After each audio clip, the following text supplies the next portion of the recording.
இன்றைக்கி என்ன செய்ய போகிறோன்னா சிம்பிளான ஒரு சிக்கன் கிரேவி தான் செய்ய போகிறோம். அது செய்யறதுக்கு 1/2 கிலோ சிக்கன் எடுத்துகிட்டு மஞ்சத்தூள் சேர்த்து நல்லா அலசிட்டு 2 ஸ்பூன் தயிர், 1/4 ஸ்பூன் இஞ்சி பூண்டு பேஸ்ட்டு, 1/4 ஸ்பூன் உப்பு சேர்த்து ஊற வச்சுக்கலாம். இதை செய்யறதுக்கு ஒரு கடாயில் 2 ஸ்பூன் எண்ணெய் விட்டு எண்ணெய் காஞ்சதும் 1/4 ஸ்பூன் சோம்பு, பட்டை, கிராம்பு, கல்பாசி இதெல்லாம் தாளிச்சிட்டு 4-5 பூண்டு பல்ல பொடி பொடியாக வெட்டி வச்சுருக்கோம். இதையும் சேர்த்துட்டு கருவேப்பிலை, புதினா, ஒரு கை சின்ன வெங்காயம் இதெல்லாம் சேர்த்து நல்லா வதக்கிக்கலாம். வெங்காயம் ஓரளவு வதங்கின உடனே வெட்டி வச்சிருக்க ஒரு தக்காளி, 1/4 ஸ்பூன் இஞ்சி பூண்டு பேஸ்ட்டு இதெல்லாம் சேர்த்து நல்லா வதக்கிக்கலாம்.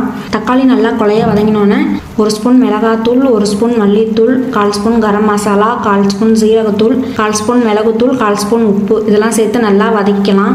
நல்லா சுருள வதங்கினோன்னே ஊற வச்சிருக்க சிக்கனை எடுத்து இதில் சேர்த்து நல்லா கலந்து கொடுத்துக்கலாம். இந்த கிரேவிக்கு தேங்காய் அரைச்சிக்கலாம்.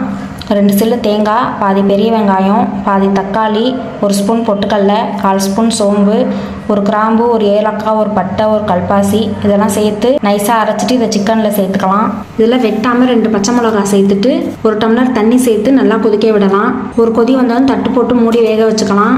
இப்போ திறந்து ஒரு தடவை கலந்து கொடுத்துட்டு லோ ஃப்ளேமில் மூடி வச்சு எடுத்துக்கலாம். இதில் கொத்தமல்லி இலை தூவிட்டு இட்லி, தோசை, சப்பாத்தி, பரோட்டா, இடியாப்பம், சாப்பாடு எல்லாத்துக்குமே சூப்பராக இருக்கும். சிக்கன் கிரேவியை ட்ரை பண்ணி பார்த்துட்டு எப்படி இருந்துச்சுன்னு கமெண்ட்ஸில் சொல்லுங்கள்.